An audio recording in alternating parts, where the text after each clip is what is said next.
ഇന്നത്തെ സമകാലികം പ്രോഗ്രാമിൽ നമ്മോടൊപ്പം ചേരുന്നത് ഡോക്ടർ മുഹമ്മദ് ഇക്ബാൽ സാറാണ്. അസ്സലാമു അലൈക്കും വറഹ്മത്തുള്ളാഹി. പിന്നെ വീട്ടിൽ നിന്ന് നേരിട്ട് വരികയാണ്. ഞാൻ മോനെ ഡ്രോപ്പ് ചെയ്യാണ്ടായിരുന്നു, പഠിക്കുന്നുണ്ട്, ഡ്രോപ്പ് ചെയ്തിട്ട്. അതെ അതെ, ഹെഡ്സെറ്റ് ഉപയോഗിച്ചോളി. ഈ ഇവിടെ നമ്മളെ സമകാലികത്തിൻ്റെ സെഷൻ്റെ ഒരു പ്രത്യേകത, പൊതുവെ എല്ലാ ഫോർമാലിറ്റികളും നമ്മൾ ഒഴിച്ചു വെക്കുന്ന സ്ഥലമാണ്. അതെ അതെ. അപ്പം ശരിക്കും ഇക്ബാൽ കാക്ക് ഒരുപാട് ഡെസിഗ്നേഷനുകളുണ്ട്. അരവിന്ദ് കണ്ണാശുപത്രിയിലെ പഴയ സീനിയർ കൺസൾട്ടൻറ്റ് ഒരു നല്ല ഡെസിഗ്നേഷനാണ്, സമൂഹത്തിൽ ആളുകളുടെ ഹൃദയത്തിലുള്ളൊരു ഡെസിഗ്നേഷനാണ്. അതുപോലെ തന്നെ നമ്മൾ പുതിയതായി ആരംഭിച്ച ഹോസ്പിറ്റലിൻ്റെ പേര് ലെസ്റ്റർ കണ്ണാശുപത്രിയുടെ ചെയർമാനാണ് അദ്ദേഹം. അവിടുത്തെ സീനിയർ സർജനാണ് അദ്ദേഹം. അതിലേറെയൊക്കെ രസമുള്ള എനിക്ക് ഹൃദ്യമായ ഒരു ഡെസ്റ്റിനേഷൻ എന്ന് പറയുന്നത് നമ്മൾ വളരെ ആഴത്തിൽ സ്നേഹിക്കുന്ന, നമ്മളെ സ്നേഹിക്കുന്ന വളരെ അടുത്തൊരു സുഹൃത്ത് എന്ന ഡെസിഗ്നേഷനാണ്. അതായിരിക്കും കൂടുതൽ ഹൃദ്യം തോന്നുന്നത്. അതെ അതെ അതെ, ഞാൻ എപ്പോഴും ആ ഒരു ബന്ധത്തിനാണ് കൂടുതൽ ഫസ്റ്റ് നിങ്ങൾക്ക് പറയാൻ പറ്റുന്ന ഒരു കാര്യം അതായിരുന്നു ശരിക്കും. ഏതായാലും ഡോക്ടറോട് ഉണ്ട് നമുക്ക് ഉള്ള സംശയങ്ങൾ ഇന്ന് സാധാരണ നിന്ന് വ്യത്യസ്തമായി ശ്രോതാക്കൾക്കൊരു ഇടം നമ്മൾ കൊടുക്കുന്നുണ്ട്. നിങ്ങൾക്ക് കണ്ണുമായി ബന്ധപ്പെട്ട എന്ത് ചോദ്യം, കണ്ണുമായി ബന്ധപ്പെട്ട ഏത് മസാല ഫീഡ്ബാക്കിൽ ചോദിക്കാൻ പറ്റിയ നേരിട്ട് കിട്ടണമെങ്കിൽ നിങ്ങൾ 3-4 മാസം അപ്പുറം ബുക്ക് ചെയ്യേണ്ടി വരും. അപ്പോൾ അതുകൊണ്ട് അങ്ങനത്തെ ഒരു ഓപ്ഷനാണ് നമ്മളിവിടെ പിടിച്ചുകൊണ്ട് നിർത്തിയിട്ടുണ്ട്. കമൻസ് ഉണ്ടെങ്കിൽ വരാവുന്നതാണ്. നമ്മൾ ഏറ്റവും പുതിയൊരു കാര്യത്തിലൂടെ തുടങ്ങാം. കഴിഞ്ഞ ഞായർ വയനാടായിരുന്നല്ലോ. വയനാട് ശ്രോതാക്കൾക്ക് വേണ്ടി പറയാണ്, നമ്മൾ ഒരു 6ാം ഘട്ട വിസിറ്റായിരുന്നു നമ്മളെ. ആദ്യഘട്ടത്തിൽ നമ്മൾ ഈ സംഭവം ഉണ്ടായ മണിക്കൂറുകളിൽ തന്നെ നമ്മളുടെ ഒരു ടീം എത്തി അവിടെ ഒരു കൗണ്ടർ തുറന്നു. പിന്നീട് അവിടുത്തെ അതോറിറ്റിയുമായുള്ള ഡിസ്കഷനുകൾക്ക് പോയി. അതിൻ്റെ ശേഷം ഒരു 100-ലധികം ആളുകൾ ഒന്നിച്ച് വീടുകൾ തേടിപ്പോയി. ആ 100-ൽ നിന്ന് തന്നെ സ്ത്രീകളുമായി ബന്ധപ്പെട്ട വളരെ സീരിയസ് ആയ കേസസ് നമുക്ക് അത്ര തന്നെ ആക്സസ് ചെയ്യാൻ പറ്റിയിട്ടില്ല എന്ന് തോന്നിയത് കൈകാര്യം ചെയ്യാൻ നമ്മുടെ ലേഡീസ് പോയി. അതിൽ തന്നെ കുറച്ച് മെഡിക്കൽ കേസുകൾ നമ്മൾ നേരിട്ടൊന്ന് അറ്റൻഡ് ചെയ്യണം തോന്നിയ മെഡിക്കൽ കേസുകൾക്ക് വേണ്ടിയാണ് ഇന്നലെ ഇക്ബാൽ സാർ അടക്കമുള്ള ആളുകൾ പോയത്. അതിൻ്റെ ഒരു ചെറിയ വിശദാംശം എങ്ങനെ ഉണ്ടായിരുന്നു?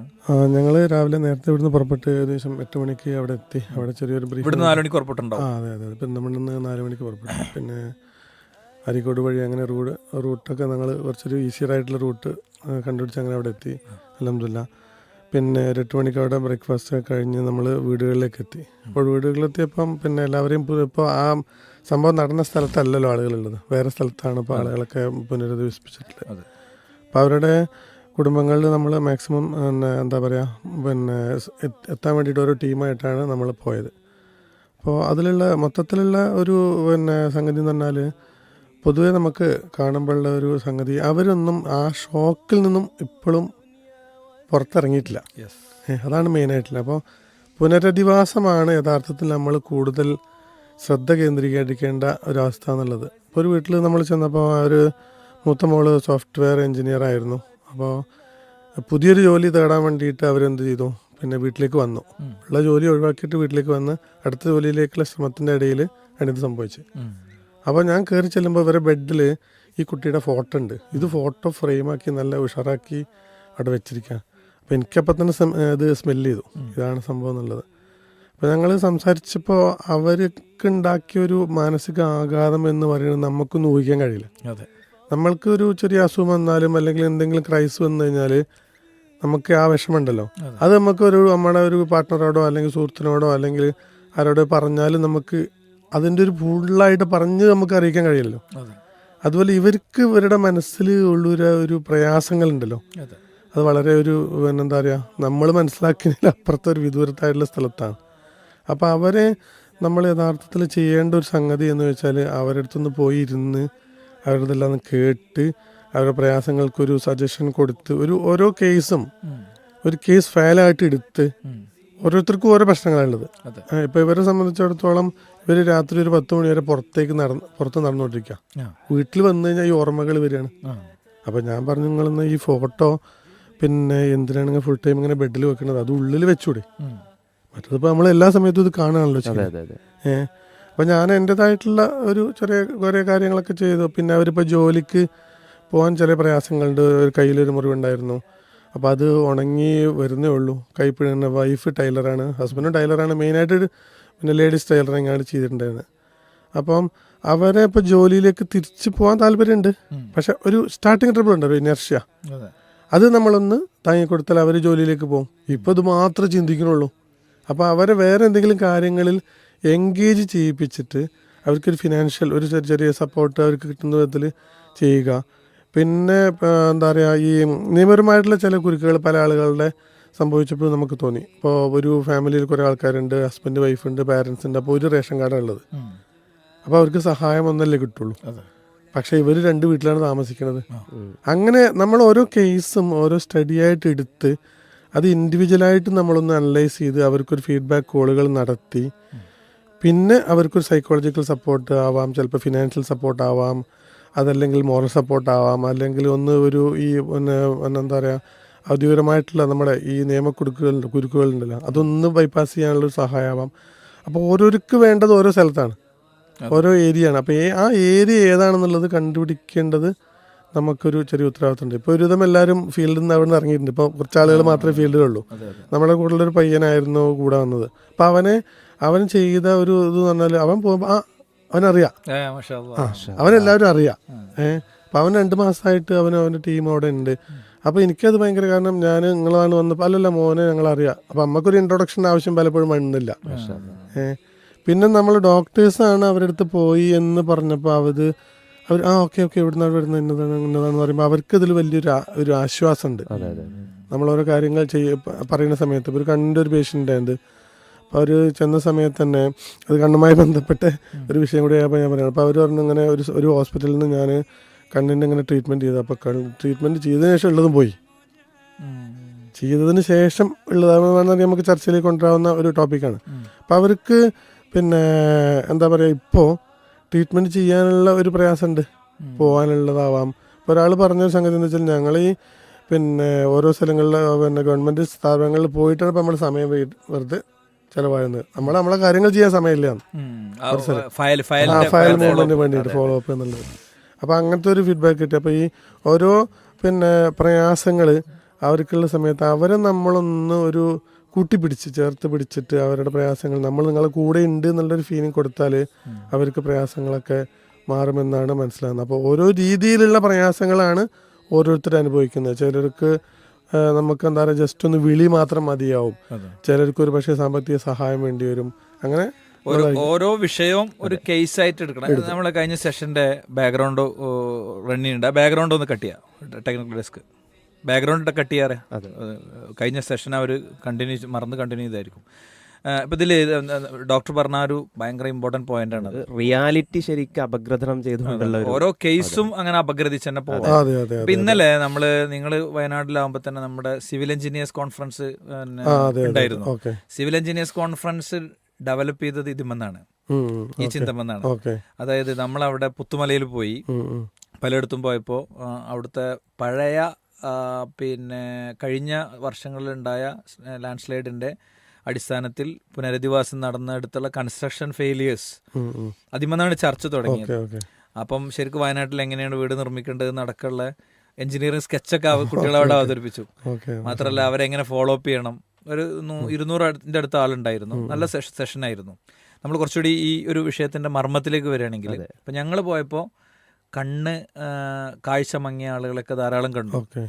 അപ്പം നോർമലി ഇപ്പം നമ്മളെ കണ്ണിൽ എന്തെങ്കിലും ഒന്ന് കുടുങ്ങിയാൽ, ഇങ്ങനെയല്ല നോർമലി എന്തെങ്കിലുമൊക്കെ ഒന്ന് കുടുങ്ങിയാൽ നമ്മൾ വേഗം കണ്ണ് വരച്ചുകയാണ് ചെയ്യുക.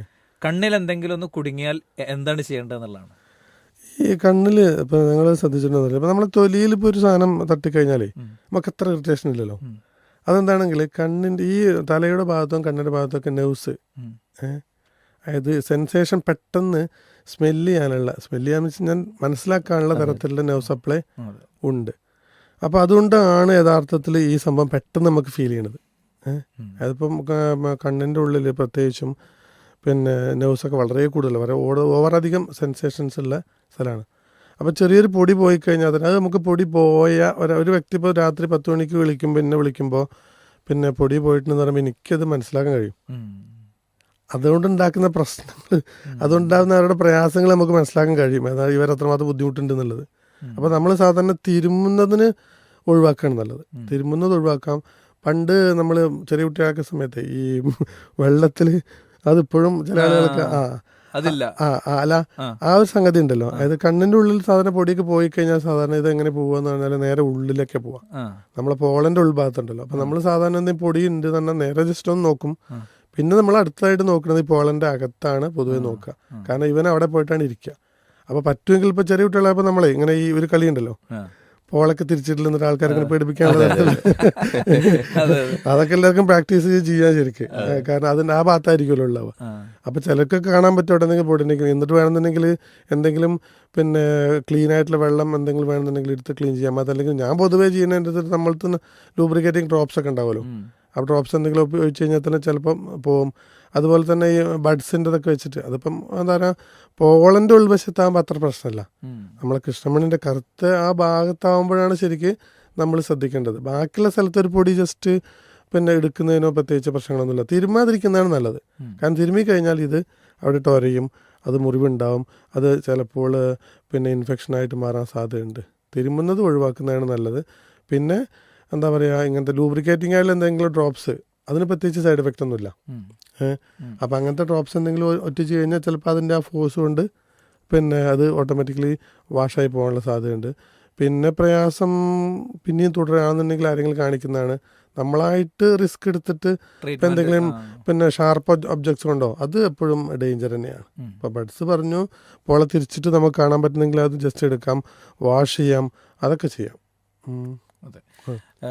ഇതിലിപ്പം നമ്മൾ ഇതിൻ്റെ വേറൊരു തലത്തിലേക്ക് പോവുകയാണെങ്കിൽ കണ്ണ് എന്നുള്ളൊരു കുഞ്ഞു ഉപകരണമാണല്ലോ, ഒരു ഡിവൈസിൻ്റെ ഇതിലേക്ക് എടുക്കുകയാണെങ്കിൽ ഈ ഇത്രയും ചെറിയൊരു നാനോ ഡിവൈസിൽ നമ്മൾ കാണുന്ന സാധനത്തെ നമ്മളൊന്ന് ഇങ്ങോട്ട് ഒരു മെഷീനിലേക്ക് സെറ്റാക്കാൻ വിചാരിക്കുകയാണെങ്കിൽ അതിന് എന്തുമാത്രം സ്പേസ് വേണ്ടി വരും? അല്ലെങ്കിൽ ഇപ്പം കണ്ണ് ഇപ്പോൾ നിരന്തരം സർജറി ചെയ്യുന്ന ആളെന്നുള്ള നിലക്ക് നിങ്ങൾ കണ്ണിൻ്റെ ഉള്ളിലൊക്കെ കാണുന്നുണ്ടല്ലോ. അതെ അതെ അതെ. അപ്പം ശരിക്കും ഫീൽ ചെയ്യുന്ന ഒരു കാര്യം എന്താണ്? പടച്ചോനായിട്ട് അതെ, അത് ഞാൻ ഈ PGക്ക് ജോയിൻ ചെയ്യുന്നതിന് മുമ്പേ നമ്മളിപ്പം ഇപ്പോൾ ഞാനിപ്പം 2001 മുതലാണ് ഒഫ്താലമോളജി, വെറും ഒഫ്താലമോളജി കൂടുതലായിട്ട് പഠിക്കുന്നത്. അതിന് മുമ്പ് MBBS പഠിച്ച സമയത്ത് നമ്മൾ ഓട്ടോമാറ്റിക്കലി ഒഫ്താലമോളജി പഠിക്കണം.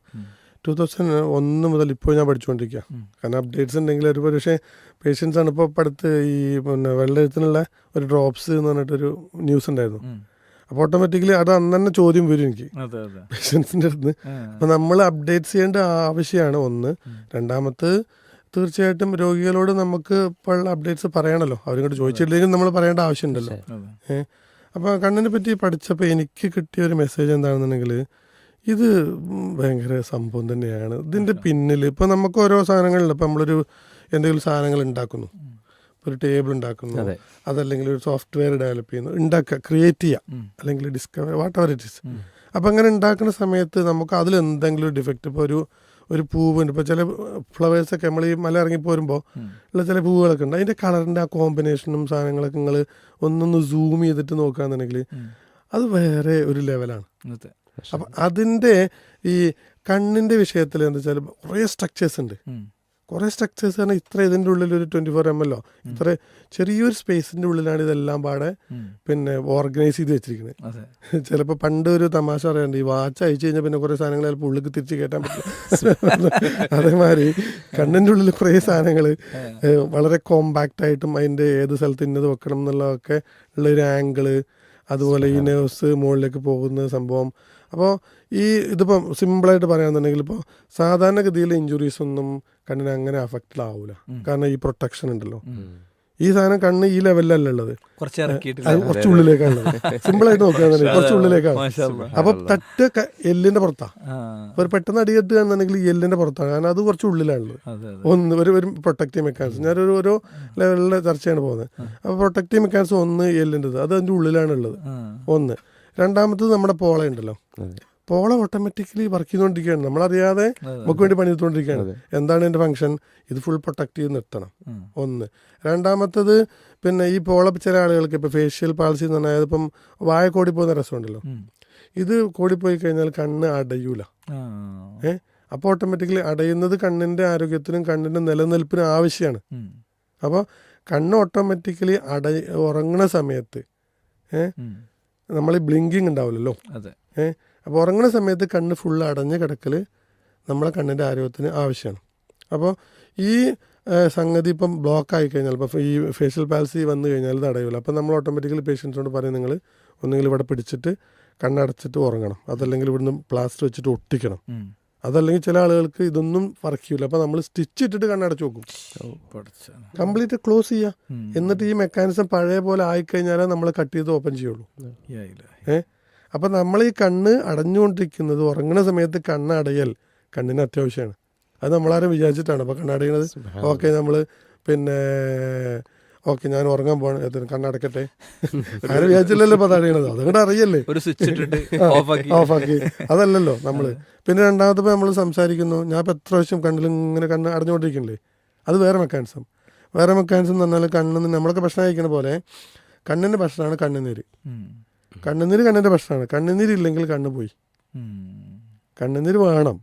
അത് ഓട്ടോമാറ്റിക്കലി ഇപ്പോൾ കണ്ണുനീര് പ്രൊഡക്ഷൻ ഉണ്ട്, പലതരം കോമ്പോസിഷൻ ഉണ്ട്, അതിൻ്റെ ഒരു ലെവലുണ്ട്. അത് അധികാലം പ്രശ്നം. അത് പിന്നെ ആവശ്യമില്ലാത്ത കണ്ണുനീര് താഴെ വിടുന്ന കണ്ണിന്ന് മൂക്കിലേക്ക് ഒരു ഹോൾസ് ഉണ്ട്, അതുവഴി താഴത്തേക്ക് പോകുന്നു, കുറച്ച് എവാപ്പറേറ്റ് ചെയ്ത് പോകുന്നു.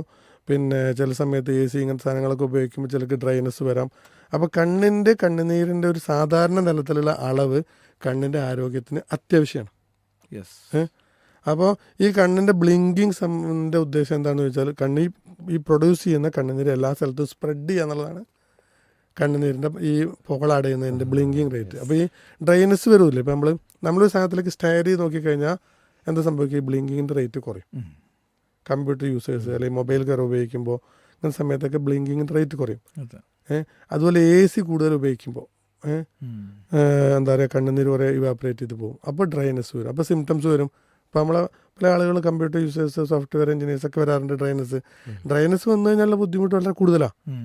എന്താ കൂടുതൽ ആകെ ഒരു പ്രയാസം, കണ്ണ് അടച്ച് തുറക്കാൻ തോന്നും. നമ്മുടെ വർക്ക് നമുക്ക് അഫക്റ്റഡ് ആവുന്ന വിധത്തിലുള്ള തരം സിംറ്റംസ് ആണ്. ചില ആളുകൾക്ക് ലൈഫ് ടൈം പിന്നെ കണ്ണുനീരിന് പകരമുള്ള മെഡിസിൻസ്, നമ്മൾ ആർട്ടിഫിഷ്യലായിട്ടുള്ള ഡ്രോപ്സ് ഉപയോഗിക്കേണ്ടി വരും. ശരിക്ക് എത്ര അൽഹംദുലില്ലാ പറയണ ഒരു കണ്ണിന്റെ കാര്യത്തിൽ നമ്മൾ തുടങ്ങിയിട്ടുള്ളൂ. അതെ അതെ. അപ്പോൾ ഇത് ഒരു എന്താ പറയുക, ഒരു തിരിച്ചറിവാണ് യഥാർത്ഥത്തിൽ. ഒരു പിന്നെ കണ്ണിൻ്റെ സ്ട്രക്ചർ പഠിച്ച ഒരു മനസ്സിലാക്കിയ ഒരു വ്യക്തിക്ക് എങ്ങനെയാണ് സൃഷ്ടാവിനെ നിഷേധിക്കാൻ കഴിയുക എന്നുള്ളത് ഞാൻ എപ്പോഴും ആലോചിക്കണതാണ്. നമുക്ക് കണ്ണൊരു എക്സിബിഷൻ വെക്കണം. അതിനുള്ള സാധനം ഉണ്ട് അതിൻ്റെ ഉള്ളില്, മനസ്സിലായില്ലേ? എനിക്കിവിടെ എന്താ ഫീൽ ചെയ്ത കാര്യമാണ് ഇതിൽ ഈ കണ്ണിന്റെ ഈ പീലി എന്ന് പറയുന്ന സാധനല്ലേ, ഈ താഴത്തുള്ള ഇതും, അതെ അതെ അതെ, ഇതൊക്കെ എന്ത് തരം ദൗത്യാണ്? ഇതൊക്കെ ഈ പ്രൊട്ടക്ഷൻ ദൗത്യാണ്. ഓട്ടോമാറ്റിക്കലി ഇപ്പോൾ ഒരു പൊടി വരുന്നു, ഫോർ എക്സാമ്പിൾ, അതിന്റെ ഡയറക്ഷൻ നിങ്ങൾ ശ്രദ്ധിച്ചിട്ടുണ്ടാവില്ല, അതൊരു പ്രത്യേക ഡയറക്ഷനിലാണ്. നമ്മൾ വിചാരിച്ച പോലെ അത് നമ്മളെ കൺട്രോളല്ല. അപ്പോൾ അതും പ്രൊട്ടക്ഷൻ എന്ന് പറഞ്ഞാൽ ഡസ്റ്റ്, വിൻഡ് ഇങ്ങനത്തെ സാധനങ്ങളൊക്കെ പ്രൊട്ടക്റ്റ് ചെയ്യാനുള്ള ഒരു പ്രത്യേക ഡയറക്ഷനിലാണ് ഈ പീലികളുള്ളത്. അങ്ങനെ ഓരോ സ്റ്റെപ്പ് നമ്മളിങ്ങനെ ബാക്കിലേക്ക് പോകുമ്പോഴും കൂടുതൽ കോംപ്ലക്സ് ആയിട്ടുള്ള സ്ട്രക്ചേഴ്സാണ് വരുന്നത്. അപ്പോൾ അതായത് ഏറ്റവും ബാക്കിലാണ് വെച്ചിട്ടുള്ളത്. ഏറ്റവും കോംപ്ലക്സ് ആയിട്ടുള്ള സാധനം ഏറ്റവും ബാക്കിലാണ്. മനസ്സിലായി? ബ്രെയിനിന് കണക്ഷൻ ഉണ്ട്. ബ്രെയിനിന്റെ ശരിക്കും ഒരു പ്രൊജക്ഷനാണ് കണ്ണ്. ഈ നമ്മളെ കണ്ണിന്റെ ഡെവലപ്മെന്റ്, ഇപ്പോൾ ഈ എംബ്രിയോളജിക്കൽ ഡെവലപ്മെന്റ് ഉണ്ടല്ലോ, ആ സമയത്ത് കണ്ണിന്റെ സാധനം എന്ന് പറയുന്നത് ബ്രെയിനിന്റെ ഒരു ഔട്ട്പുട്ടാണ്. ബ്രെയിന് തലച്ചോറിനുള്ളില്ലേ, അതിന്റെ ഒരു പാർട്ട് വന്നിട്ട് പുറത്തേക്ക് വന്നാണ് ഈ കണ്ണിന്റെ ഉള്ളിലുള്ള ഒപ്റ്റിക് നെർവ് എന്ന് പറയുന്നത്. അപ്പോൾ ഈ ഒരു സംഗതി ഒരു വലുതാണ്, ചെറുതാണെങ്കിലും ഇത് വലുതാണ്. അപ്പോൾ സങ്കീർണമായിട്ടുള്ള സ്ട്രക്ചറാണ്. ഇതിലിപ്പോ സാധാരണ ഈ കുട്ടികൾ ഒക്കെ സ്കൂളിലൊക്കെ വരുമ്പോഴേ ഈ കോസ്മെറ്റിക് സാധനങ്ങൾ ഇങ്ങനെ ഇതിൽ വാരി തേച്ചിട്ടുണ്ടാവും. അതെ അതെ അല്ലേ? അതെ. അത് അത്തരം കാര്യങ്ങൾ എത്രത്തോളം എഫക്റ്റ് ചെയ്യും?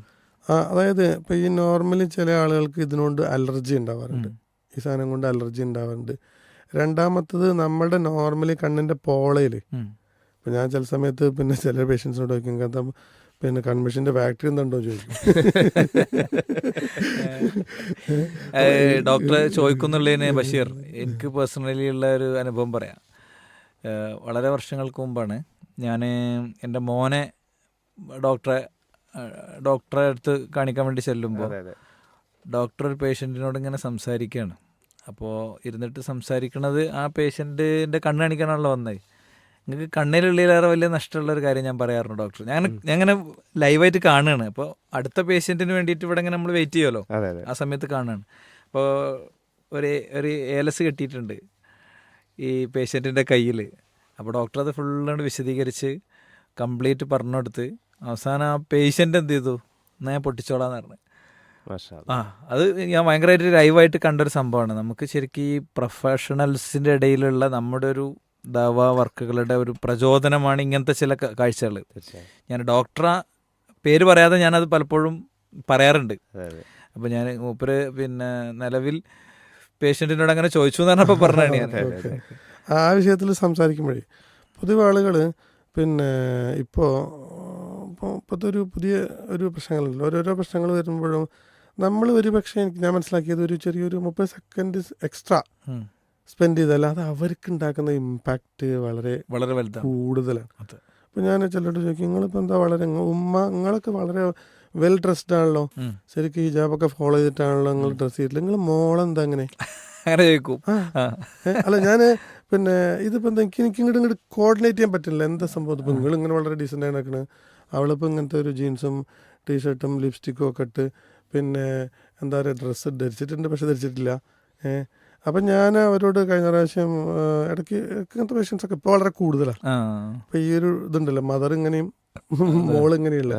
അപ്പോൾ അവരോട് സംസാരിക്കുമ്പോൾ നമുക്കൊരു ഇപ്പം എന്താ പറയുക ഒരു ട്രിക്കിങ് ഒരു ക്വസ്റ്റ്യൻസ് ഞാൻ ഇട്ട് ചോദിക്കും. സ്റ്റാർട്ട് ചെയ്യൽ പൊതുവെ അങ്ങനെയാണ്. അത് നീ അള്ളയിൽ വിശ്വസിക്കണ്ടോ ചോദിക്കും. അപ്പോൾ ഉണ്ട്. അപ്പോൾ പിന്നെ അപ്പോൾ ഞാനിപ്പോൾ എൻ്റെ മെഷീൻ കാണിച്ചു കൊടുക്കും. ഈ മെഷീൻ ഇപ്പം എങ്ങനെയാണ് മെയിൻ്റെനൻസ് ചെയ്യണമെന്നുള്ളത് പിന്നെ എന്താ പറയുക ഈ മെഷീൻ ഉണ്ടാക്കിയ ആളല്ലേ പറയണ്ടേ. അതിൽ നമ്മളെ ക്രിയേറ്റ് ചെയ്ത ആളാണ് നമ്മൾ എന്താണ് ഡൂസ് ആൻഡ് ഡോൺസ് പറയേണ്ടത്. ഇനിയിപ്പോൾ അള്ളാഹിൽ വിശ്വസിക്കുന്നുണ്ടെങ്കിൽ അള്ളാഹ് പറഞ്ഞത് ഫോളോ ചെയ്യേണ്ടതുണ്ടോ ഇല്ലേ.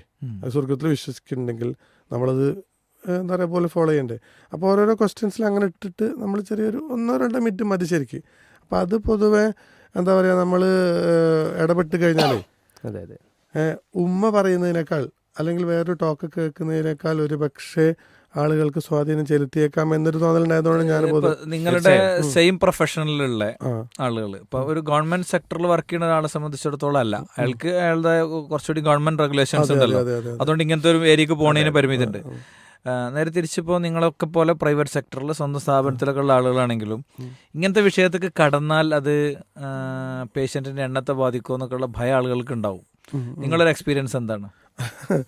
അത് ഇപ്പോൾ ഞാൻ പൊതുവെ എന്താ പറയുക പിന്നെ എൻ്റെ കാര്യങ്ങൾ പൊതുവെ എന്താ പറയുക നമുക്ക് നമ്മളുടെ ഇപ്പം നമസ്കാരത്തിൻ്റെ ടൈമായാലേ നമസ്കാരത്തിൻ്റെ ടൈമായി കഴിഞ്ഞാൽ നമ്മൾ നേരത്തെ അറിയിക്കും പേഷ്യൻസിനെ.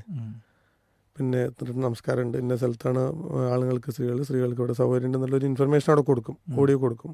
അപ്പോൾ ആളുകൾ തന്നെ ഏകദേശം മെൻ്റലി ട്യൂൺഡായി ഒരു 10 മിനിറ്റ് ആയിക്കഴിഞ്ഞാൽ. അപ്പോൾ നമ്മളതിൽ അങ്ങനത്തെ ഒരു മെസ്സേജ് കൊടുക്കുമ്പോൾ പിശാച് നമ്മളെ അനൗൺസ്മെന്റ് വരും. അതെ അനൗൺസ്മെൻറ്റോ അതായത് പിന്നെ നമസ്കാരം ഏകദേശം 20 മിനിറ്റ് നമസ്കാരത്തിനുള്ള ബ്രേക്കാണ്. പിന്നെ ആണുങ്ങൾക്ക് ഇന്ന സ്ഥലത്ത് പിന്നെ പള്ളിയുണ്ട്, സ്ത്രീകൾക്ക് ഇന്ന സ്ഥലത്ത് പള്ളിയുണ്ട് എന്ന് പറയും. അപ്പോൾ തന്നെ ആളുകളൊക്കെ ഓക്കെ അവരുടെ സാധനങ്ങളൊക്കെ മൊബൈലൊക്കെ നടച്ച് വെച്ച് ഓക്കെ പള്ളി ഏതായാലും ഡോക്ടർ പള്ളി പോവാണ് എന്നുള്ളൊരു മെസ്സേജ് അവർക്ക് കിട്ടിക്കഴിഞ്ഞല്ലോ. അപ്പോൾ കുറേ ആൾക്കാർ റെഡിയായി നിസ്കാരത്തിലേക്ക് നമ്മളെ കൂടെ പോകും, മുമ്പിൽ പോകും, പിന്നിൽ വരുന്ന ആൾക്കാരുണ്ട്. അപ്പം ഒരാൾ വിചാരിക്കുകയാണ് ഇപ്പം ഞാൻ ഇപ്പം നിസ്കരിക്കാൻ പോയാൽ എൻ്റെ രോഗികൾ ഇപ്പോൾ എൻ്റെ കുറയുമെന്ന് വിചാരിക്കുന്ന ആളുകൾ ഉണ്ടായേക്കാം. അപ്പം ഞാനതിൽ എൻ്റെ ഒരു തോട്ടം എന്താണെങ്കിൽ നമുക്കിപ്പോൾ നമ്മളെ റിസ്ക് തന്നെ അല്ലല്ലേ, നമ്മളെ റിസ്ക് തരുന്നത് അള്ളാഹുവാണ് അല്ലേ. അപ്പോൾ അള്ളാഹുവിനോട് നന്ദി കാണിച്ചാലല്ലേ നമ്മൾ റിസ്ക് വർദ്ധിപ്പിക്കുന്നത് അല്ലേ. അപ്പോൾ പിന്നെ ലൈൻ ശക്കർത്തും ലാസീതനക്കും അല്ലേ. അപ്പോൾ നമ്മൾ നന്ദി കാണിക്കൽ നമ്മളുടെ ബാധ്യതയാണ്. പിന്നെ ഇപ്പോൾ പൈസ എന്ന് പറയുന്നത് പിന്നെ ഒരു വലിയൊരു ഓവർ പൈസ ഉണ്ടായതുകൊണ്ടൊന്നും നമ്മളെ ഹാപ്പിനെസ് കൂടില്ലല്ലോ. നമ്മളെ കാഴ്ചപ്പാടാണ് ശരിക്കും ഹാപ്പിനെസ് എന്ന് പറയുന്നത്. ഒരാൾക്ക് പണ്ട് എന്നോട് അവിടെ പറഞ്ഞിട്ടുണ്ടായിരുന്നു എനിക്ക് 10,000-15,000 രൂപയുള്ളൂ, കുറച്ച് വർഷങ്ങൾക്കും വേണം, ഞാൻ എല്ലാ വെള്ളിയാഴ്ചയും ബിരിയാണി വെക്കും.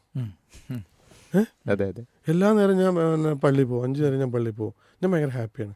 അപ്പം ഞാൻ അത് എന്നെ വളരെ ഒരു സ്വാധീനിച്ച ഒരു പ്രസ്താവനയായിരുന്നു എന്തോ സംസാരിക്കുന്ന സമയത്ത്.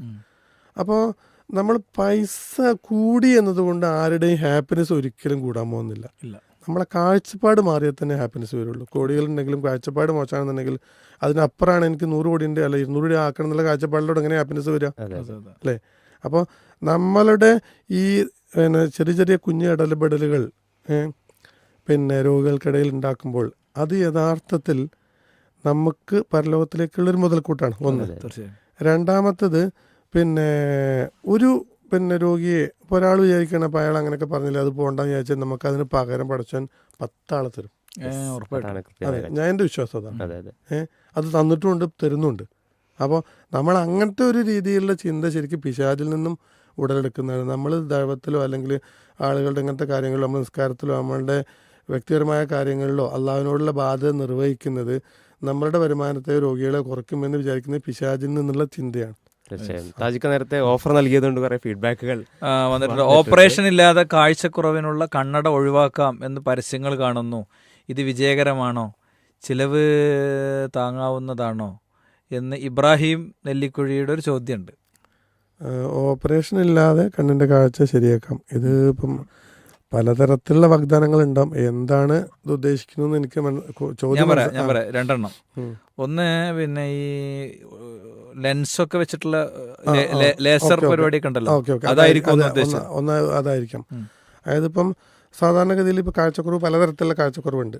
അപ്പോൾ കണ്ണിൻ്റെ നീളം അത് നേരത്തെ അള്ളാഹുവിൻ്റെ അനുഗ്രഹങ്ങളുടെ അവരുടെ സൃഷ്ടിപ്പിൻ്റെ ഒരു വൈദഗ്ധ്യത്തിലേക്കുള്ള ഒരു ചൂണ്ട ഒരു മില്ലിമീറ്റർ കണ്ണിൻ്റെ നീളം കൂടിയാൽ കാഴ്ചക്കുറവുണ്ടാവും. 1 മില്ലിമീറ്റർ സാധാരണ കണ്ണിൻ്റെ ലെങ്ത്തിൽ നിന്ന് 1 മില്ലിമീറ്റർ കൂടി കഴിഞ്ഞാൽ കാണൂല, കണ്ണട വെച്ചാലേ കാണുള്ളൂ. അതൊരു ഷോർട്ട് സൈറ്റ് എന്ന് പറയാം, മയോപ്പിയ. മൈനസ് പവറിലെ ആൾക്കാർക്ക് ഇതാ പ്രശ്നം. ഇവിടുന്ന് കണ്ണ് കിഷ്മൻ്റെ അറ്റത്തുനിന്ന് ഈ കണ്ണ് തലച്ചോറിന് വരുന്ന ആ ലെങ്ത് ഉണ്ടല്ലോ 1 മില്ലിമീറ്റർ കൂടിയാൽ. അപ്പം ഇങ്ങനെയുള്ള കണ്ണട വെക്കുന്ന തരത്തിലുള്ള കാഴ്ചക്കുറവുണ്ട്. സാധാരണ കാഴ്ചക്കുറവ് വന്ന് ഒരു 18 വയസ്സ് വരെ കാഴ്ച കുറഞ്ഞുകൊണ്ടിരിക്കും. അത് ഒരു ബ്രേക്ക് ആവാനുള്ള മെഡിസിൻസും എക്സർസൈസുകൾ അതുപോലെയുള്ള സംവിധാനം മരുന്നുകളൊക്കെ ഇപ്പം ഉണ്ട്. അപ്പോൾ പൊതുവെ ആളുകളുടെ കാഴ്ചക്കുറവ് സ്റ്റേബിളായി നിൽക്കുന്നത് ഒരു 18 വയസ്സിലാണ്. ഈ 18 വയസ്സായി കഴിഞ്ഞാൽ കണ്ണട ഒഴിവാക്കാനുള്ള ലേസർ സംവിധാനങ്ങൾ, പലതരത്തിലുള്ള ലേസർ സംവിധാനങ്ങളുണ്ട്. അപ്പം അത് പിന്നെ ചെയ്ത് കഴിഞ്ഞാൽ പിന്നെ ഭൂരിപക്ഷം ആളുകൾക്കും, ഞാൻ ആ വാക്ക് ഉപയോഗിക്കുന്നത് എന്താണെന്നെങ്കിൽ ഏതൊരു സർജറിക്കും സർജറിതായിട്ട് റിസ്ക്കുകളുണ്ടല്ലോ. രോഗികൾ വന്ന് വെച്ചിട്ട് എന്നോട് ചോദിക്കും പിന്നെ ഉറപ്പുണ്ട് ഡോക്ടർ ചോദിക്കാം. ഞാൻ ചോദിക്കുമ്പോൾ നിങ്ങൾ എങ്ങനെ വന്ന്, ഞാൻ ബസ്സിന് വന്ന് നിങ്ങൾ ബസ്സിലത്തെ ഡ്രൈവറോട് ചോദിക്കില്ല ഉറപ്പുണ്ടോ എന്ന്. അവിടെ നമ്മൾ ഡോക്ടറോട് മാത്രമേ ചോദിക്കേണ്ട കാര്യമില്ല, എല്ലാവരോടും ചോദിക്കണം. ഫ്ലൈറ്റിൽ കയറി നമ്മൾ പൈലറ്റിന് ചോദിക്കണം, ട്രെയിനിൽ കയറി ട്രെയിൻ തലയോട് ചോദിക്കണം. ഉറപ്പുള്ള സംഗതി ഭൂമിയിലൊന്നുമില്ല. പിന്നെ നമ്മൾ പ്ലസും മൈനസും താരതമ്യം ചെയ്ത് എൻ്റെ കണ്ണട ഒഴിവാക്കലാണ് ആവശ്യം. അതായത് കണ്ണട മരുന്നുകളില്ലാതെ സർജറി ഇല്ലാതെ ലേസറിലൂടെ ഒഴിവാക്കാനുള്ള സംവിധാനങ്ങളുണ്ട്. കുറേ ആളുകൾ ഇത് ഉപയോഗിച്ചിട്ടുണ്ട്, പ്രത്യേകിച്ച് പ്രശ്നങ്ങളൊന്നും ഇല്ല. അപ്പം ഞാൻ ചെയ്യുന്ന പ്രൊസീജിയർ തന്നെയാണ്. അതായിരിക്കും ഒരു പക്ഷേ ചോദ്യകർത്താവ് ഉദ്ദേശിച്ചിരുന്നത്. ഓക്കെ, ഇതിൽ വേറൊരു ഭാഗമുള്ളത് ഈ ആയുർവേദ അല്ലെങ്കിൽ മെഡിസിൻ അല്ലെങ്കിൽ നാട്ടു ചികിത്സ വഴി കണ്ണട ഒഴിവാക്കുന്ന ഒരു പരിപാടി ഉണ്ട്. അതൊരു വർഗശത്രു എന്നുള്ള കൊല്ലാതെ കൈകാര്യം ചെയ്യും. ഈ അതെന്നറിയാം, എന്തായാലും കുറച്ച് കൊല്ലൽ വരുമല്ലോ. അതായത് പിന്നെ ഈ അപ്പോൾ ഇങ്ങനത്തെ കേസ് ഇപ്പോൾ സാധാരണ ഈ മറ്റ് സ്പെഷ്യാലിറ്റിയിലേക്ക് പോകുന്ന കേസുകളെ എങ്ങനെ നമ്മളൊരു അപഗ്രഥിച്ച് നോക്കുമ്പോഴേ ഇവിടെ നമുക്കൊന്നും ചെയ്യാമല്ല എന്ന് പറയുമ്പോഴാണല്ലോ പൊതുവെ ആൾക്കാർ മരുന്നുകൊണ്ട് കണ്ണട ഒഴിവാക്കാൻ പറ്റില്ല, അതല്ലെങ്കിൽ അതിന് പ്രത്യേകിച്ച് ഇതൊന്നുമില്ല, നമുക്കൊരു കാര്യം ചെയ്യാം, നമുക്ക് അപ്പുറത്ത് പോയി നോക്കാം. അപ്പോൾ ക്യാൻസറൊക്കെ അങ്ങനെയുള്ള ആളുകൾ ചൂഷണം ചെയ്യപ്പെടുന്നത് അല്ലേ. അപ്പോൾ ഒരു അടുത്ത ലെവലിലേക്ക് പോകുമ്പോൾ പിന്നെ അവർക്ക് ആദ്യം തന്നെ പിന്നെ കുറേ പഥ്യങ്ങൾ നിർദ്ദേശിക്കപ്പെടുന്നു. ഇന്ന ചെയ്യാൻ പാടില്ല കുറേ. അത് ശരിക്ക് അതെന്താ അറിയോ, അതൊരു പിന്നെ ലോക്ക് ചെയ്യണം അറിയാം. കാരണം ഇത് എന്തെങ്കിലും ഒരാൾ എന്തായാലും ബ്രേക്ക് ചെയ്യുന്ന ഉറപ്പാണ്, മനസ്സിലായില്ല. അപ്പോൾ ഓട്ടോമാറ്റിക്കലി ഞാൻ 5 പഥ്യങ്ങൾ പറഞ്ഞു, അപ്പോൾ ഒന്ന് ഞാൻ ബ്രേക്ക് ചെയ്തുകൊണ്ടാണ് എൻ്റെ ട്രീറ്റ്മെൻറ്റിന് റിസൾട്ട് ഇല്ല എന്നുള്ള ഇത് പേഷ്യൻറ്റിനെ ആൾറെഡി ഉൾക്കൊള്ളുകയാണ്. പിന്നെ രണ്ടാമത്തെ ഉള്ളത് ഇപ്പോൾ ഏതൊരു പിന്നെ ശാസ്ത്രശാഖക്കും അതിൻ്റേതായിട്ടുള്ള എവിഡൻസും പ്രൂഫും അതിൻ്റെ ടെസ്റ്റ് ചെയ്തിട്ടുള്ള ഇങ്ങനത്തെ സംഗതികളുണ്ടല്ലോ. ഇപ്പോൾ ഒരു വേരിൽ നിന്നും ഒരു സാധനം എടുത്ത് കഴിച്ചാൽ അയാൾക്ക് ശ്വാസം മുട്ട് മാറുന്ന സങ്കല്പിക്കുക. ആ വേരിൽ പല സാധനങ്ങളുണ്ടാവുമല്ലോ. ആ വേരിൽ പല സാധനങ്ങളുണ്ട്. ഒരു പക്ഷേ മോഡേൺ മെഡിസിനിലുള്ള മരുന്നുകൾ കണ്ടുപിടിച്ച് വേരിൽ നിന്ന് തന്നെയാണ്. ഇപ്പോൾ സ്റ്റീറോയിഡ് ഗുളിക എന്നുകൊണ്ട് ഒരു എക്സാമ്പിൾ പറയാം. സ്റ്റീറോയിഡ് തുടക്കത്തിൽ കണ്ടുപിടിച്ചത് വേരിൽ നിന്നാണ്. ആ വേരിൽ നിന്നും കണ്ടുപിടിച്ച് പിന്നെ അത് കെമിക്കലായിട്ട് പ്രൊഡ്യൂസ് ചെയ്യാണ് ചെയ്യുന്നത് സ്റ്റീറോയിഡ് ഗുളികൾ. അപ്പം മോഡേൺ മെഡിസിനിൽ ചെയ്യുന്ന ഒരു രീതി എന്താണെങ്കിൽ ആ മെഡിസിൻ്റെ കോൺസെൻട്രേഷൻ 40 മില്ലിഗ്രാം അല്ലെങ്കിൽ 20 മില്ലിഗ്രാം എന്ന് നോക്കി അതിൻ്റെ ബാക്കിയുള്ള ആവശ്യമില്ലാത്ത സാധനങ്ങളൊക്കെ ആ വേരിൽ നിന്നും ഒഴിവാക്കി ഉള്ള സാധനങ്ങൾ. പക്ഷേ നമ്മളിപ്പോൾ ഒരാൾ നേരിട്ട് വേര് അരച്ചിട്ട് കഴിക്കുമ്പോൾ എന്ത് ചെയ്യും, ആ സ്റ്റീറോയിഡ് ഗുളികൻ്റെ ഇഫക്റ്റൊക്കെ കിട്ടുമല്ലോ. പക്ഷെ അതിൻ്റെ കൂട്ടത്തിൽ വേറെ ലോങ് വരും. വേറെ സാധനങ്ങളും വരും, സൈഡ് എഫക്റ്റ് വരാനുള്ള സാധ്യതയുണ്ട്. പിന്നെ ഇതിൻ്റെ ഡോസ് ഈ കണ്ണട അങ്ങനെ മാറ്റിയവരുണ്ട് എന്നവർ അനുഭവം പറഞ്ഞാൽ നിങ്ങൾ എന്ത് ചെയ്യും? അതായത് ഇപ്പം പിന്നെ ഞാനതിൽ എനിക്ക് പറയാനുള്ള സംഗതിയിൽ എനിക്ക് കുറേ പേഷ്യൻസ് ഉണ്ട്. എനിക്ക് കുറേ പേഷ്യൻസ് ഇപ്പം ഞങ്ങൾ കണ്ണട അഡ്വൈസ് ചെയ്തു. കണ്ണട അഡ്വൈസ് ചെയ്ത പേഷ്യൻസ് കുറച്ച് കാലം പിന്നെ കണ്ണട ഒന്നെങ്കിൽ എന്ത് ചെയ്യും, വെക്കും, പിന്നെ കുറച്ച് കാലത്തിന് വരില്ല. അതല്ലെങ്കിൽ കണ്ണട വെക്കില്ല, പിന്നെ കുറച്ച് കാലം കഴിഞ്ഞിട്ട് വരും. അപ്പോൾ എനിക്കിത് മനസ്സിലാവും സംഭവം എന്താണെന്നുള്ളത്. അപ്പോൾ ഞാൻ പറഞ്ഞു എന്ത് ഇത്ര കാലം വരാമെന്ന് ചോദിച്ചു. ഞങ്ങൾ ഇന്ന സ്ഥലത്ത് പോയി ട്രീറ്റ്മെൻറ്റ് എടുത്തു. പിന്നെ അപ്പോൾ അതിന് ശേഷം പിന്നെ ഞങ്ങൾക്ക് കാഴ്ച റെഡിയായോ, കാഴ്ച ഒരു പറഞ്ഞത് ഇപ്പോഴുള്ള കാഴ്ച നിലനിർത്താനാണ് ട്രീറ്റ്മെൻറ്റ് എടുത്തതെന്ന് പറയും. ചിലർ പറയും കുറേ പത്യങ്ങളൊക്കെ പറഞ്ഞു അത് ഫുള്ള് നമുക്ക് പോകാൻ പറ്റില്ല, ഒരവിടെ 20 ദിവസം കടന്നുള്ള ചികിത്സ ഉണ്ട്, ആദ്യം ഒരു പ്രാവശ്യം പോയി പിന്നെ പോകാൻ പറ്റില്ല. അപ്പം നമുക്ക് പിന്നെ കാഴ്ചേൻ്റെ ഇടയ്ക്ക് ടെസ്റ്റ് ചെയ്ത് വെച്ചു. ഇല്ലല്ല കാഴ്ച ടെസ്റ്റ് ചെയ്യാൻ പാടില്ല എന്ന് പ്രത്യേകം പറഞ്ഞിട്ടുണ്ടായിരുന്നു. അപ്പോൾ പല സെൻറ്ററുകളിലും പല രീതികളുണ്ട്. അപ്പോൾ ഞാൻ മൊത്തത്തിൽ ഈ ഒരു എന്താ പറയുക ഒരു സെഗ്മെൻറ്റിനെ എന്താ പറയുക ക്രിട്ടിസൈസ് ചെയ്യല്ല ചെയ്യുന്നത്. എനിക്ക് കിട്ടിയ ഫീഡ്ബാക്ക് ആക്ച്വൽ ഫീഡ്ബാക്കിന് കാഴ്ച ടെസ്റ്റ് ചെയ്യാൻ പാടില്ല എന്ന് പറഞ്ഞിട്ട്. അപ്പോൾ ഒരു ട്രീറ്റ്മെൻറ്റ് എടുക്കുമ്പോൾ അതിൻ്റെ അനാലിസിസ് നടത്തണ്ടേ. അപ്പോൾ നമുക്കൊരു കാര്യം ചെയ്യാം, നമുക്ക് ടെസ്റ്റ് ചെയ്യാൻ നോക്കുമ്പോൾ പണ്ട് ഞാൻ അഡ്വൈസ് ചെയ്ത കണ്ണടയുടെ പവറിനേക്കാൾ കൂടുതൽ പവർ കാഴ്ച വീണ്ടും കുറഞ്ഞിട്ടുണ്ട്. പക്ഷേ അത് അവർ മനസ്സിലാക്കുന്നില്ല, കാരണം അവർ ടെസ്റ്റ് ചെയ്യാൻ പാടില്ല, കണ്ണ വെക്കാൻ പാടില്ല. അപ്പോൾ കാഴ്ചക്കൊരു പിന്നെ ഈ ഷോർട്ട് സൈറ്റ് ഞാൻ പറഞ്ഞല്ലോ, പിന്നെ കണ്ണിന്ന് ബാക്കിലേക്കുള്ള ലെങ്ത്ത്, പിന്നെ കൂടുതൽ ആളുകൾക്ക് പിന്നെ ഷോർട്ട് സൈറ്റ് എന്ന കാഴ്ചക്കുറവുള്ള ഒരാൾ കണ്ണട വെച്ചാൽ സാധാരണഗതിയിൽ അവർക്ക് പ്രായം കൂടുമ്പോൾ കാഴ്ച കുറയാണ് ചെയ്യുക. അത് പ്രിവെൻറ്റ് ചെയ്താൽ അല്ലെങ്കിൽ ആ ലെവലിലെങ്കിലും നിർത്താനുള്ള മെഡിസിൻസ് അവൈലബിൾ ആണോ ഒന്ന്.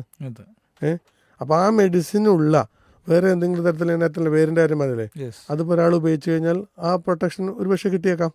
രണ്ടാമത്തെ സ്പെഷ്യൽ കണ്ണടകളുണ്ട് ഇപ്പോൾ, മയോപ്പിയ ലെൻസ് എന്നാണ് ഇതിന് പറയാം. ആ കണ്ണട വെച്ചാൽ പിന്നെ കമ്പനീനെ പറയുന്നത് നിങ്ങൾക്ക് ഒരു വർഷത്തിനുള്ളിൽ ഇത്ര പോയിന്റിൽ കൂടുതൽ കാഴ്ച കുറഞ്ഞാൽ നമ്മൾ കണ്ണട റീപ്ലേസ്മെൻറ്റ് തരാം നിങ്ങളുടേത്. അങ്ങനത്തെ ട്രീറ്റ്മെൻറ്റ് ഉണ്ട്, അത് കണ്ണടയുണ്ട്, അതുപോലെ മെഡിസിൻസ് ഉണ്ട്. അത് എല്ലാ തരത്തിലുള്ള കാഴ്ചക്കുറവില്ല. പിന്നെ ഇപ്പോൾ ഒരാൾ പറയാണ്, പണ്ട് പറയും ഇപ്പോൾ ജലദോഷം വന്നു കഴിഞ്ഞാൽ മരുന്ന് കുടിച്ച ഒരാഴ്ച അല്ലെങ്കിൽ 7 ദിവസം എന്ന് പറയുന്ന പോലെ ചില സന്ധികളിൽ അതിൻ്റെ നാച്ചുറൽ ഇതുണ്ട്. ഇപ്പം പ്ലസ് പവർ കണ്ണിൻ്റെ ഇവിടെ നിന്നും ബാക്കിലേക്കുള്ള ലെങ്ത്ത് കുറഞ്ഞു കഴിഞ്ഞാൽ ഉണ്ടാകുന്ന കാഴ്ചക്കുറവാണ് എന്ത് പറയണത്, ദീർഘദൃഷ്ടി, ഹൈപ്പർമെട്രോപ്പിയ എന്ന് പറയാം. ഇതിപ്പോൾ ഒരു കുട്ടിക്ക് 4 പോയിന്റുള്ള പ്ലസ് 4 പോയിന്റുള്ള കണ്ണടയാണെന്നുണ്ടെങ്കിൽ അത് പ്രായമാകുമ്പോൾ കാഴ്ച കൂടി വരാനുള്ള ചാൻസ് ഉണ്ട്. അപ്പോൾ ഒരാൾ പറയാണ് പിന്നെ കഴിഞ്ഞ പ്രാവശ്യം വരുമ്പോൾ 4 ഉണ്ടായിരുന്നു, ഇപ്പം 3 ആണ്. ആ കണ്ണട വെച്ചതുകൊണ്ടാണ് ശരി, അതല്ല, അത് നമുക്ക് ആവശ്യമില്ലാത്ത ക്രെഡിറ്റ് കിട്ടലുണ്ട്. നിങ്ങൾ കണ്ണട വെച്ചതിന് ശേഷം കാഴ്ച കൂടിയെന്ന്. അത് യഥാർത്ഥത്തിൽ കണ്ണട വെച്ചുകൊണ്ട് അത് അവൻ്റെ നാച്ചുറൽ ഇതിൻ്റെ ഗ്രോത്തിനനുസരിച്ച് വരുന്നതാണ്. അപ്പോൾ ഈ പ്ലസ് പവറുള്ള ഒരാൾക്ക് ഞാൻ കോൺട്രവേഴ്സിയിലേക്ക് പോകുമ്പോൾ എനിക്ക് എപ്പോഴും എൻ്റെ മനസ്സിൽ ഒരു പ്രോബിങ് ഉണ്ട്. കാരണം നമ്മളൊരു വൈദ്യശാസ്ത്രത്തിൽ അങ്ങനെ ഒരു ക്രിട്ടിസൈസ് ചെയ്യേണ്ട ആവശ്യമില്ലല്ലോ. അപ്പോൾ ഈ പ്ലസ് പവറുള്ള ഒരാൾക്ക് ഇപ്പോൾ ഞാൻ പറയുകയാണ് ഞങ്ങൾക്ക് ഒരു മെഡിസിൻ തരാം, നിങ്ങളത് കുടിച്ചാൽ നിങ്ങളെ കാഴ്ച ഇനി അടുത്ത പ്രാവശ്യം വരും കൂടുന്നു പറഞ്ഞിട്ട് ഞാനൊരു നമ്മൾ പ്ലാസിബോ എന്നാണ് പറയാം. പക്ഷേ ആ മെഡിസിൻ ഉപയോഗിച്ച് എന്നിട്ട് അയാളത്തൊരു മെഡിസിൻ ഉണ്ട്, നിങ്ങൾ അയാളത്ത് പോയിക്കോളി, ആ മരുന്ന് കഴിച്ചാൽ കാഴ്ച കൂടി വരുന്നുണ്ട് എന്ന് പറയുമ്പോൾ രോഗികളെന്താ മനസ്സിലാക്കുന്നത്, ഞാൻ കൊടുത്ത മരുന്നിൻ്റെ എഫക്റ്റാണ് ഇവരുടെ കാഴ്ച കൂടിയെന്ന് മനസ്സിലാക്കുന്നു. പ്ലസ് പവറുള്ള ആളുകൾക്ക് കുറേ ആളുകൾക്ക് പ്രായം കൂടുമ്പോൾ കാഴ്ച കൂടി വരാറുണ്ട്. അപ്പോൾ ചില അസുഖങ്ങൾ ഓട്ടോമാറ്റിക്കലി പ്രായം കൂടുമ്പോൾ കാഴ്ച കൂടി വരാറുണ്ട്. പിന്നെ ചില അസുഖങ്ങൾക്ക് ഇപ്പോൾ ഞാനിപ്പോൾ എന്താ പറയുക കണ്ണിൻ്റെ 1% പോലും പഠിച്ചിട്ടുണ്ടാവില്ല. ഇപ്പോൾ ഞാൻ പറഞ്ഞില്ല 2001 മുതൽ ഇപ്പോൾ പഠിച്ചപ്പോൾ 1% പോലും എനിക്ക് കണ്ണിനെ പറ്റി അറിയില്ല. അതിനേക്കാളും മനസ്സിലായില്ലേ. അപ്പോൾ അത് ഇതിലപ്പുറമുള്ള സംഗതിയാണ്. 50 കൊല്ലം കഴിഞ്ഞിട്ട് നമ്മൾ മരിച്ച 10 കൊല്ലം കഴിഞ്ഞ് വന്നു പോകുമ്പോൾ നമ്മൾ ചിലപ്പോൾ ഇതൊന്നും ഇതിൽ പുരാതെ ഇപ്പോൾ പണ്ടത്തെ ടോർച്ചർ അടിച്ചിട്ട് അല്ലേ ഇപ്പോൾ ആൾക്കാർ പണ്ടത്തെ അവസ്ഥാനം പഠിച്ചൊക്കെ ഇപ്പോൾ നമുക്ക് അത് സങ്കല്പിക്കാൻ പോലും പറ്റില്ല. അപ്പം ഞാനിപ്പോൾ നോക്കുന്ന മെഷീനറി ആയിരിക്കും ഒരു പക്ഷേ 50 കൊല്ലം 100 കൊല്ലം കഴിഞ്ഞാൽ. അപ്പം ഇതൊക്കെ ഒരു ടെക്നോളജിയും സാധനങ്ങളൊക്കെ അറിവുണ്ടല്ലോ. അള്ളാഹുവിൻ്റെ ഈ കണ്ണിനെ പറ്റിയുള്ള അറിവ് ഇങ്ങനെ വികസിച്ച ആൾക്കാർ പഠിച്ചുകൊണ്ടിരിക്കുകയാണല്ലോ. അപ്പം ഞാൻ പറഞ്ഞു വരുന്നത് പിന്നെ ചില സംഗതികൾ നമ്മളെ അറിവിൽ പെട്ടാത്ത സംഗതികളുണ്ട്. അതതിൻ്റെ ഇപ്പം ഞാൻ എൻ്റെ അറിവിൽപ്പെടുന്ന ചെറിയ ചെറിയ കാര്യങ്ങളാണ് പറയുന്നത്. അപ്പോൾ ചില ട്രീറ്റ്മെൻറ്റ് എടുത്താൽ കാഴ്ച ഇമ്പ്രൂവ്മെൻറ്റ് വരുന്നുണ്ട്. അല്ല ഞാൻ പൊതുവെ കണ്ട കേസുകളിൽ ഒരാളിപ്പോൾ ഞാൻ കുറേ പേഷ്യൻസിനേക്കാൾ ഓരോ വർഷങ്ങളാകെയാണ് കണ്ട കേസുകളിൽ പിന്നെ ഈ പറഞ്ഞ ഷോർട്ട് സൈറ്റ് മൈനസ് പവറുള്ള ആളുകൾക്ക് പിന്നെ എന്തെങ്കിലും ട്രീറ്റ്മെൻറ്റ് എടുത്തിട്ട് കണ്ണറിൻ്റെ പവർ ശരിയായ ഒരു കേസ് ഞാൻ കണ്ടിട്ടില്ല. അത് കറക്റ്റാണ്, ഞാൻ കാണുന്നത് എനിക്ക് ഉറപ്പുണ്ട്. വന്നിട്ടുണ്ടെങ്കിൽ അവരൊന്നും പറയാമല്ലോ. പക്ഷെ നേരെ മറിച്ച് പിന്നെ ട്രീറ്റ്മെൻറ്റ് എടുത്തതിന് ശേഷം കാഴ്ച വീണ്ടും കുറഞ്ഞതായിട്ടുള്ള കണ്ട് അത് ട്രീറ്റ്മെൻറ്റ് എടുത്തോണ്ടല്ല കേട്ടോ, ഒരിക്കലും അല്ല, അതെൻ്റെ നാച്ചുറൽ കോഴ്സ്. പിന്നെ പ്ലസ് പവറുള്ള ആളുകൾ നമ്മൾ തന്നെ എത്രയോ പേഷ്യൻസിന് പിന്നെ കണ്ണട അഡ്വൈസ് ചെയ്യും. 6 മാസം കഴിഞ്ഞ് വരുമ്പോൾ അത്ര വേണ്ട, നമുക്ക് കുറച്ചുകൂടി പവർ കുറയ്ക്കാം, കുറച്ച് വേണ്ടി ഇനി കണ്ണട ആവശ്യമില്ല എന്നാണ് മനസ്സിലാവുന്നത്. അതുപോലെ ഇത് മൂന്നാമത്തെ ഒരു തരം കണ്ണടൻ്റെ പവർ കൊണ്ട് അസ്റ്റിമാറ്റ്സ് എന്ന് പറയും, കൃഷ്ണമണിൻ്റെ ആകൃതിയുള്ള വ്യത്യാസം കൊണ്ട്. അതിലും കുറേ ആളുകൾക്ക് പ്രായം കൂടുമ്പോൾ ചിലപ്പോൾ ഓട്ടോമാറ്റിക്കലി കാഴ്ച ക്ലിയറായി വരുന്നത് കണ്ടിട്ടുണ്ട്. ഓക്കെ, ബാക്കി ഉള്ളതിനെ പറ്റി ഞാൻ പറയാൻ ശരിക്കും ഞാൻ എൻ്റെ വിവരമില്ലാത്ത കൊണ്ട് ഞാൻ അതിനെപ്പറ്റി പറയുന്നില്ല. കുറേ നമുക്ക് അറിയില്ലല്ലോ കുറേ കാര്യങ്ങൾ. ഓക്കെ റഫീഖ്, ഏതായാലും നമ്മളെ ഒരു സെഷൻ ഒരു വളരെ മിക്സഡ് ഫീല് കിട്ടിയ ഒരു സെഷനാണ്. തികച്ചൊരു സമയത്തിന്റെ കുറവ് നമുക്കുണ്ടെങ്കിൽ ഒരു ഒപ്താൽമോളജിയിൽ മാത്രം നമ്മൾ നിന്നിട്ടില്ല, അതിൻ്റെ ഉപരിയായൊരു മെസ്സേജ് കൊടുക്കാൻ യഥാർത്ഥത്തിൽ പറ്റിയിട്ടുണ്ട്. ഞാൻ എൻ്റെ മോനെ കാണിക്കാൻ വേണ്ടി ഡോക്ടറെ അടുത്ത് പോയി. അപ്പോൾ അവന് കാഴ്ച പരിമിതി ഐഡൻറ്റിഫൈ ചെയ്തു. ടീച്ചറാണ് ഐഡൻറ്റിഫൈ ചെയ്തത്. നമ്മളവൻ വളരെ പിന്നോട്ട് പോയത് കണ്ടപ്പോൾ, സ്കൂളിൽ ചേർത്ത് KG ചേർത്ത് വളരെ പിന്നോട്ട് പോയത് കണ്ടപ്പോൾ പോകാൻ ഭയങ്കര മടി, കരച്ചിൽ. അപ്പോൾ അങ്ങനെ അത് വൈഫൊക്കെ നമ്മൾ ഡിസ്കസ് ചെയ്ത് ഇങ്ങനെ നോക്കി അവസാനം ടീച്ചറാണ് അത് ഇങ്ങനെ ഐഡൻറ്റിഫൈ. അപ്പോൾ ഡോക്ടറെ അടുത്ത് നമ്മൾ ചെന്നപ്പോൾ നമ്മുടെ കൂടെ ചെറിയ കുട്ടിയുണ്ട്. അപ്പോൾ ഡോക്ടർ ആദ്യം അവളത് നോക്കാമെന്ന് പറഞ്ഞു. എൻ്റെ കുട്ടികളൊക്കെ കണ്ണട ഉപയോഗിക്കുന്നുണ്ട്. അപ്പോൾ ഞാൻ ഈ കണ്ണടമ്മ അസ്വസ്ഥരാണ് ആളുകളോട് പറയണേ, കണ്ണട കൊണ്ട് കാണാൻ കഴിയുന്നുള്ളൊരു അനുഗ്രഹമാണ്. ഞാൻ പീസ് റേഡിയോയിൽ ഇപ്പോൾ ഡോക്ടർ ഇരിക്കുന്ന സീറ്റിൽ തൊട്ട് താഴത്തെ നമ്മുടെ സ്റ്റുഡിയോയിൽ ഒരാളെ ഇൻ്റർവ്യൂ ചെയ്തിട്ടുണ്ട്. ഇരുമ്പുഴിയുള്ള ആളാണ്. മൂപ്പര് 30-ാമത്തെ വയസ്സിൽ രാത്രി ഒരു ദിവസം എണീറ്റപ്പോൾ മൂപ്പർക്ക് കാഴ്ചയില്ല. ഇപ്പോൾ ഇങ്ങനെ ചുമരിലൊക്കെ ഇങ്ങനെ തപ്പി നടക്കണം. അപ്പോൾ ആളൊരു കോമഡി ടൈപ്പ് ആളാണ്. അപ്പോൾ ഭാര്യ വിചാരിച്ച് വെറുതെ കോമഡിയൊക്കെയാണ്. കുറച്ച് കഴിഞ്ഞപ്പോൾ ഭാര്യക്ക് മനസ്സിലായി കാഴ്ച ഫുള്ളായിട്ട് പോയി. 32 കൊല്ലം, 62-ാം വയസ്സിലാണ് ഞാൻ മൂപ്പര് ഇൻ്റർവ്യൂ ചെയ്യണത്. 32 കൊല്ലം മൂപ്പര് അൽഹംദുലില്ലാ എന്ന് പറഞ്ഞ് ജീവിക്കുന്നുണ്ട്. ചെറിയ കാര്യമല്ലല്ലോ. അറബ് സഹോദരനോട് മൂപ്പര് റിസൈനിങ് ലെറ്റർ കൊടുത്തു കമ്പനിയിൽ നിന്ന്. അപ്പോൾ അറബ് സഹോദരൻ വന്നിട്ട് ആളെ കൈ പിടിച്ചിട്ട് പറഞ്ഞു, നീ ഇരിക്കണ സീറ്റിൽ നീ ഇരിക്കും, നിനക്കൊരു സപ്പോർട്ടറെ ഞാൻ തരും, എത്ര കാലം വേണമെങ്കിലും നിൻ്റെ സാലറി നിനക്ക് എടുക്കാം. പക്ഷെ ഇവർ പറയാം, ഞാനൊരു 3-4 മാസം കൊണ്ട് പഴയതിലേറെ സഫിഷ്യൻ്റായി എല്ലാ കാര്യത്തിലും. ഞാൻ പോന്നപ്പോൾ അയാൾ എന്നെ ഫ്രീ ആക്കി തന്നല്ലാതെ അദ്ദേഹം എന്നെ ഒഴിവാക്കിയിട്ടില്ല എന്നാണ്. അപ്പോൾ കണ്ണട ഒരു അസ്വസ്ഥതയായ ആരും എടുക്കണ്ട എന്നാണ് എനിക്ക്, എൻ്റെ എല്ലാ മക്കൾക്കും. എനിക്ക് കൊണ്ട് ഡോക്ടറെ ബാക്കി 2 ആൾ കൂടി വേണ്ടി വരില്ലേ? 3 ആളിപ്പോൾ ഓൾറെഡി ഉപയോഗിക്കുന്നുണ്ട്. അപ്പോൾ അതിലൊന്നൊരു പ്രശ്നമല്ല എന്നാണ് തോന്നുന്നതെന്ന് പറയാം. അങ്ങനെ കണ്ണട വെച്ച് അസ്വസ്ഥരാണ് ആളുകളോട് ആ ഒരു വാചകമാണ് പറയുള്ളത്. അതായത് നമ്മളെ ഇന്നത്തെ ഒരു സെഷൻ ഇവിടെ ക്ലോസ് ചെയ്യാണ്. ബാറക്കല്ലാഹു ഫീക്ക്. നമുക്ക് ഡോക്ടർ നമ്മളെ റേഡിയോനോട് ഏറ്റവും അടുത്ത ആളായതുകൊണ്ടേ ഇതിൻ്റെ ഒരു കണ്ടിന്യൂഷൻ നമുക്ക് ചെയ്യണം, കുറച്ചുകൂടി കാര്യങ്ങൾ. ഇൻഷാ അല്ലാഹ്. ജസാക്കല്ലാഹു ഖൈർ. ശുക്രൻ. ഇൻഷാ അല്ലാഹ്.